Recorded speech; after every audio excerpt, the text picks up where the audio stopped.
Do these sentences have the same meaning? Number 1, the painting that was hanging in the foyer was stolen. Number 2, the painting which was hanging in the foyer was stolen. Both of these sentences have relative clauses. The first sentence has a defining relative clause. The second sentence has a non-defining relative clause. And no, these sentences do not carry the same meaning. They are different. Hello everyone, and as you've already guessed, in this tutorial we are going to take a look at relative clauses, defining and non-defining. We're going to take a look at their functions and their differences, what makes a clause defining, what makes it non-defining, and then we'll do some practice exercises. So stick around and I will try to make this as painless as possible.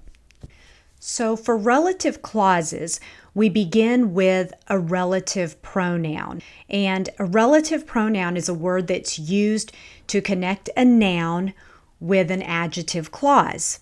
Now, this relative pronoun in front of the adjective clause turns the adjective clause into a relative clause.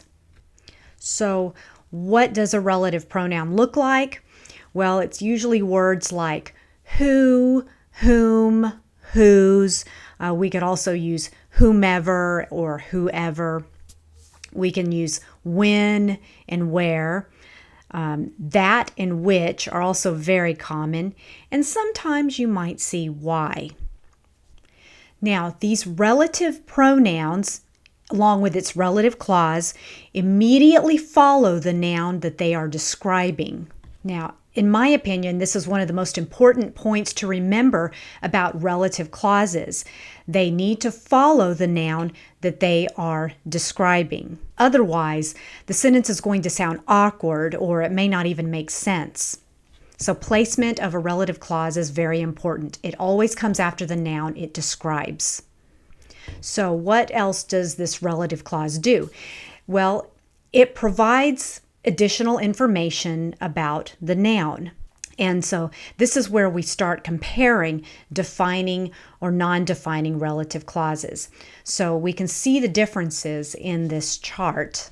So here on the left we have our defining list, and you can see that we have relative pronouns who, whom, whose, that, when, where, and why.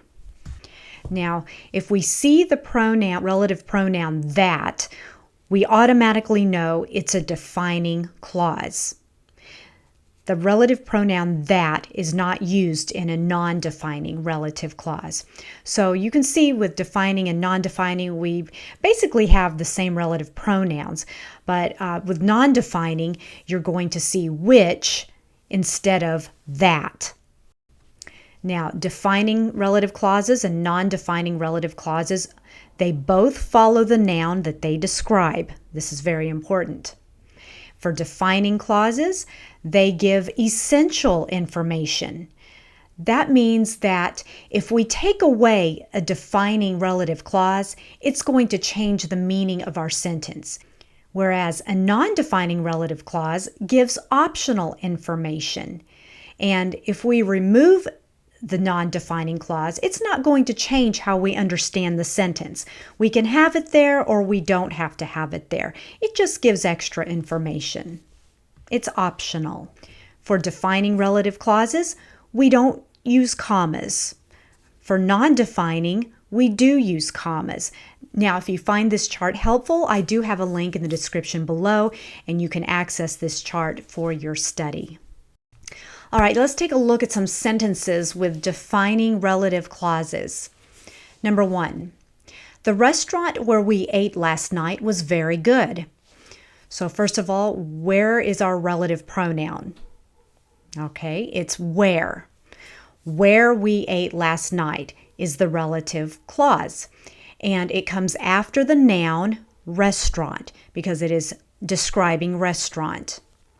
It is specifying which restaurant is being referred to. Now, if I just said, the restaurant was very good. Okay, it's a very general statement. We don't really know which restaurant, but The defining relative clause defines or restricts which restaurant. That it restricts that information. The restaurant, specifically the one where we ate last night, was very good. And notice we don't have any commas. Number 2, the car that I bought yesterday is red. So what is the relative pronoun? That. And the relative clause is that I bought yesterday. And it comes directly after the noun car because I'm describing car. It's specifically the one that I bought yesterday. It's not any other cars that I own. The red one is the one that I bought yesterday. Now, if I said, the car is red that I bought yesterday, people would probably understand you if you said that. It just sounds a little bit awkward. It sounds better and it's more clear if the relative clause comes after the noun it describes. So that I bought yesterday should come after car. Number 3, the book that you recommended is excellent. So our relative pronoun, once again, is that. The clause is that you recommended. It comes directly after the noun book because it's specifying which book I'm talking about. If I just said the book is excellent, which book? Well, specifically the one that you recommended. See, we're restricting, we're defining something about the book. Now, if I said the book is excellent that you recommended, again, people will probably know what you're saying, but it sounds more clear if the clause that you recommended comes after book. We're not talking about excellent, we're talking about book. So we're going to look at another sentence, and we're going to look at it in 2 ways. We're going to use it with a defining relative clause, and then we're going to try it with a non-defining relative clause. And you'll recognize this clause from our introduction. The painting that was hanging in the foyer was stolen. Now, we have our relative pronoun, that. Our clause is that was hanging in the foyer. It describes painting, specifically the painting that was hanging in the foyer. This specifies which painting was stolen, specifically the one in the foyer, not in the living room, not in the bedroom, not in the kitchen. It was the painting in the foyer. And that also tells me that most likely there was only one painting in the foyer, and it was that one painting that was stolen. So, what if I said this? The painting, comma, which was hanging in the foyer, comma, was stolen. Here, it's just additional information about the painting. This is a non-defining relative clause. We have our commas, our relative pronoun is which, our clause is which was hanging in the foyer. It comes, again, directly after the noun it's describing. But here, again, we don't know if there are any other paintings. Were there other paintings in the foyer? We really don't know if there were other paintings in the foyer. Previous sentence, the painting that was hanging in the foyer was stolen. We know there's a specific painting, and it's probably the only one in the foyer. There is a difference. Defining relative clauses, they define information, they're very specific, they're very restrictive. Non-defining just give, as we said, that optional information that you might want to know, but you don't necessarily need to know it. If we leave it out of the sentence, it's not going to change how we understand our sentence. Now let's look at some more examples of non-defining relative clauses. Number 1, the movie, which won several awards, was very entertaining. Now, here's our relative pronoun, which, in our clause, which won several awards. So again, our clause follows the noun, movie.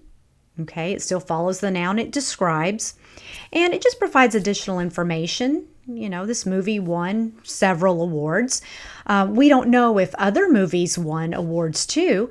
If we change the relative pronoun which to that, then it's going to specify that there was one particular movie and it won several awards. So if I said the movie that won several awards was very entertaining, that means that there was one particular movie and it won the award. Let's look at number 2. John's car, which he bought last year, is very expensive.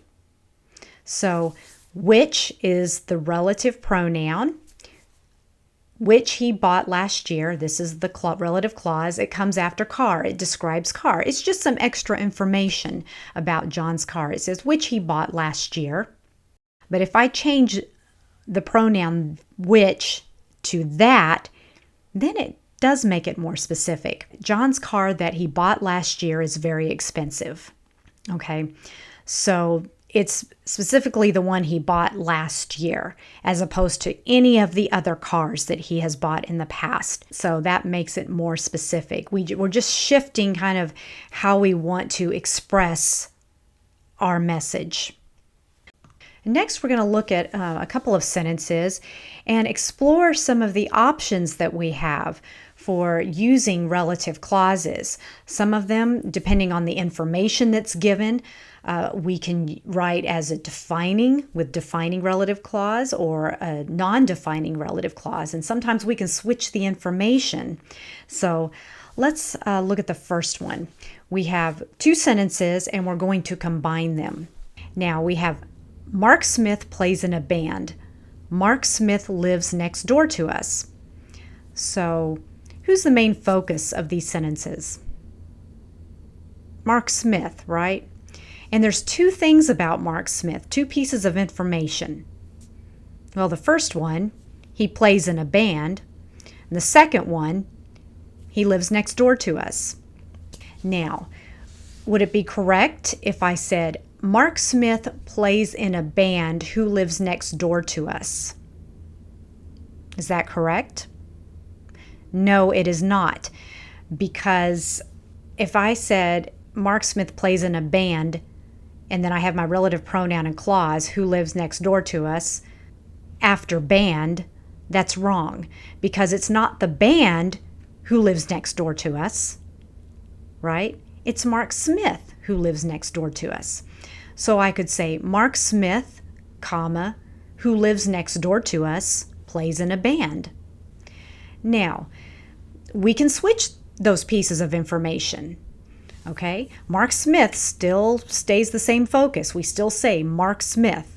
Now, we could say Mark Smith, who plays in a band, because who plays in a band, that's Mark Smith. So we could say Mark Smith, comma, who plays in a band, comma, lives next door to us. So depending on what information we want to be the relative clause, and this is just extra information. We really can't make a defining clause here, but we can definitely have 2 options for non-defining relative clauses. The important thing to remember here is whichever piece of information we want to be our relative clause, we need to choose the correct pronoun for that. Okay, whatever that pronoun's going to take the place of the noun. See, I'm not going to repeat Mark Smith all the time. I'm just going to say it once. Mark Smith, comma, who, that means Mark Smith, who plays in a band, comma, and then our main verb lives next door to us. So it's very important to put the relative clause after the noun that it's describing. All right, this concludes our tutorial for defining and non-defining relative clauses. I hope it wasn't too painful. Sometimes this type of grammar can be a little bit painful for me too as well. But I have included a link in the description for a digital worksheet. There's also the link for the chart from this tutorial as well.